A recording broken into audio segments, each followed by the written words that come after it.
That's what scientism says.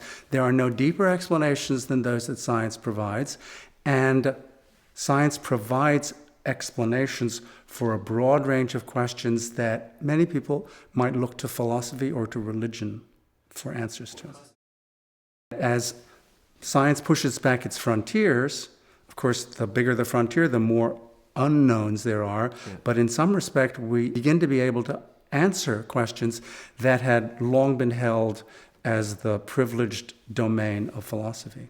So what are some of these questions that you think people say, we must look to other things for, which now you think science can? Oh, well, consider the list after, does God exist? Questions about, does the universe have a meaning? What's the purpose of life? What's the nature of right and wrong? How does the brain relate to the mind? Do we have free will? What does moral responsibility consist in? I mean, that's a whole list of questions that constitutes the lion's share of philosophy, and I think all of them have answers that are given by science. So, is there a God? Of course not.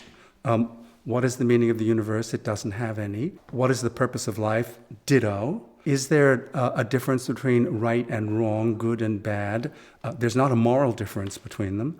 What is the nature of the relationship between the mind and the brain? They're identical. The mind is the brain.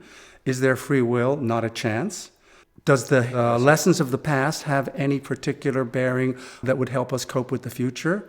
Less and less if it ever had any at all. So that's a nice list.